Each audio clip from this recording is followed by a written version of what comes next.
June మొదటి వారంలో కర్కాటక రాశి వారు నెంబర్ 1గా ఎదగబోతున్నారు. వీరికి మట్టి పట్టుకున్న బంగారం వలె కాబోతూ ఉంది. అసలు జూన్ మొదటి వారంలో కర్కాటక రాశి వారి జీవితం ఏ విధంగా ఉండబోతోంది? వీరికి ఎటువంటి అదృష్టం పట్టబోతోంది? వీరి జీవితంలో కలగబోయే పూర్తి మార్పులు ఏమిటి? వీరి విద్యా, ఉద్యోగ, వ్యాపార, వైవాహిక జీవితాలన్నింటిలో కూడా కర్కాటక రాశి వారికి ఎటువంటి మార్పులు కలగబోతున్నాయి? మనమైతే ఇప్పుడు క్లియర్గా తెలుసుకుందాం. అంతకన్నా ముందుగా మీలో ఎవరైనా సరే కొత్తగా కనుక మన ఛానల్ని చూస్తున్నట్లయితే తప్పకుండా వీడియోని లైక్ చేయండి. తప్పకుండా మన ఛానల్ని సబ్స్క్రైబ్ చేసుకోవడం మర్చిపోకండి. సబ్స్క్రైబ్ చేసుకోవడంతో పాటుగా పక్కనే ఉన్న బెల్ ఐకాన్లో ఆల్ని ట్యాప్ చేయండి. ఈ విధంగా చేయడం ద్వారా మేము పెట్టే ప్రతి వీడియో కూడా మీకు నోటిఫికేషన్ రూపంలో కనిపిస్తుంది. మీరు మిస్ కాకుండా మన వీడియోని చూడగలుగుతారు. ఇక వీడియోలోకి వెళ్ళిపోదాం. పునర్వసు 4వ పాదం, పుష్యమి 1, 2, 3, 4 పాదాలు మరియు ఆశ్లేష 1, 2, 3, 4 పాదాల్లో జన్మించిన వారు కర్కాటక రాశికి చెందుతారు. కర్కాటక రాశికి చెందిన వారు మంచి వినయ విధేయతలు కలిగి ఉండడం చేత వీరికి చాలామంది ఆత్మీయ స్నేహితులు ఉంటారు. వీరికి భోగాలు అనిపించే అవకాశాలు కూడా అధికంగా వస్తాయి. కర్కాటకము అనగా ఎండ్రకాయ. ఇది నీళ్లలో సంచరిస్తూ ఉంటుంది. ఇది నీళ్లలో అట్టడుగును ఉంటూ నీళ్లు ప్రశాంతంగా ఉన్నప్పుడు పైకి వస్తుంది. నీటి మీద ఏమాత్రం అలజడి కలిగినా సరే ఇది నీటి లోపలికి పారిపోతుంది. కర్కాటక రాశికి చెందినటువంటి వారికి జూన్ నెల మొదటి వారంలో వీరికి అనుకూలమైనటువంటి పరిస్థితులు అయితే కనిపిస్తున్నాయండి. మీరు ఆశించిన ఫలితాలు కూడా వస్తాయి. బంధువులతో చాలా ఆనందంగా మీరు సమయాన్ని గడుపుతారు. మనోబలం తగ్గకుండా చూసుకోండి. కొన్ని ముఖ్యమైన పనులలో పురోగతి అనేది ఉంటుంది. దైవారాధన మానవద్దు. అదృష్టం మిమ్మల్ని వరిస్తుంది. ఉద్యోగంలో మేలు చేకూరుతుంది. బంధుమిత్రుల సహకారం వీరికి పరిపూర్ణంగా ఉంటుంది. కీలకమైన పనులలో పురోగతి ఉంటుంది. స్వస్థాన ప్రాప్తి ఉంటుంది. కుటుంబ సభ్యులకు మేలు జరుగుతుంది.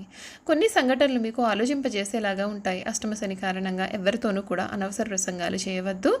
ఆర్థికంగా పొదుపు సూత్రాన్ని పాటించాలి. వ్యాపారంలో శ్రద్ధగా పనిచేయాలి. రుణ సమస్యలు లేకుండా చూసుకోవాలి. ఆరోగ్యం పర్వాలేదనిపిస్తుంది.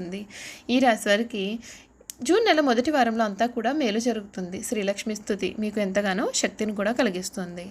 ఈ రాశికి చెందినటువంటి వారికి అన్ని విషయాల్లోనూ కూడా ఈ సమయంలో అనుకూలత అనేది బాగానే కనిపిస్తుంది. వీరి విద్య, ఉద్యోగ, వ్యాపార, వైవాహిక జీవితాల్లో కూడా వీరికి ఇప్పటి వరకు కూడా చూడలేనటువంటి శుభ ఫలితాలను చూస్తారు. ఈ రాశి వారు వీరి యొక్క ఆలోచనలు ఎప్పటికప్పుడు చాలా వేగంగా మారిపోతూ ఉంటాయండి. ఇప్పుడున్న ఆలోచన మరికొద్ది సమయానికి మార్చుకుంటారు. వెంటనే నిర్ణయాలను తీసుకుంటారు. ఆలోచనలు చకచక మారిపోతూ ఉంటాయి. వీళ్ళు ఎక్కువగా ఆందోళనగా కనిపిస్తూ ఉంటారు. వీరికి ఏదైనా సమస్య ఎదురైతే విభిన్న రకాలుగా విశ్లేషణ చేస్తారు. ఒక్కొక్కసారి అతి విశ్లేషణ కారణంగా సమస్యలను జట్లం చేసుకుంటారు. ఒకవేళ సమస్య పెద్దది అయితే ముడుచుకుపోయే స్వభావాన్ని వీరు కలిగి ఉంటారు. వీరి ఆలోచనలకు, కార్యాచరణకు మధ్య ఉన్నటువంటి అంతరాన్ని గుర్తించి వీరు పనిచేస్తారు. ఈ రాశి వారికి అధిపతి చంద్రుడు కావున వీరికి మానసికంగా సంఘర్షణలు అనేవి ఎక్కువగా ఉంటాయి. అలాగే మానసికంగా వేదన కూడా వీరిలో అధికంగా ఉంటుంది. వీరికి తరచి ఆలోచించే గుణం కూడా వీరికి అధికంగా కనిపిస్తుందనే చెప్పాలి. వీరికి కొంతవరకు కూడా భవిష్యత్తు చెప్పగలిగే శక్తి అయితే ఉంటుందండి. ప్రశాంతత, వాత్సల్యం వీరి ముఖంలో కనిపిస్తూ ఉంటుంది. ఈ రాశిలో జన్మించిన వారి యొక్క మనసు పరిపరి విధములుగా ఉంటుంది. కొంతకాలం ఉత్సాహము, ఆశ, సంతోషము వెల్లివిరుస్తుంది. మరికొంతకాలము విషాదము, నిరాశ, దిగులు కలుగుతుంది. ఈ రాశి వారు మనోధైర్యమును కలిగి ఉంటారు. జల సంబంధిత విషయాలు ఇబ్బందులకు గురి చేసిన అవే జీవితంలో పురోగతిని కలిగిస్తాయి. అన్ని విషయాలకు పోరాటం ఉంటుంది. ప్రతి చిన్న పనికి కూడా 1కి 4 సార్లు కష్టపడవలసి వస్తుంది.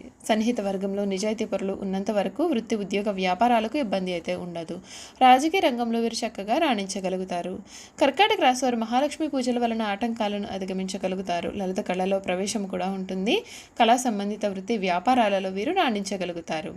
ఈ రాశి వారికి ఎప్పుడు కూడా నిష్కారణ శత్రువర్గం ఎప్పుడు కూడా పొంచి ఉంటుంది. ఉపరితిత్తుల మీద శ్రద్ధ వహించాలి. ఇతరుల పేరు మీద చేసే వ్యాపారాలలో కూడా ద్రోహము ఎదురవ్వచ్చు. చూసారు కదా, కర్కాటక రాశి వారి గురించి మనం పూర్తి విషయాలన్నీ తెలుసుకున్నాం కదండి. ఈ వీడియో కనుక మీకు నచ్చినట్లయితే తప్పకుండా వీడియోని లైక్ చేయండి. తప్పకుండా మన ఛానల్ని అయితే సబ్స్క్రైబ్ చేసుకోవడం మర్చిపోకండి. సబ్స్క్రైబ్ చేసుకోవడంతో పాటుగా పక్కనే ఉన్న బెల్ ఐకాన్లో ఆల్ని ట్యాప్ చేయండి. ఈ విధంగా చేయడం ద్వారా మేము పెట్టే ప్రతి వీడియో కూడా మీకు నోటిఫికేషన్ రూపంలో కనిపిస్తుంది. మీరైతే మిస్ కాకుండా మన వీడియోని చూడగలుగుతారు. Thank you for watching.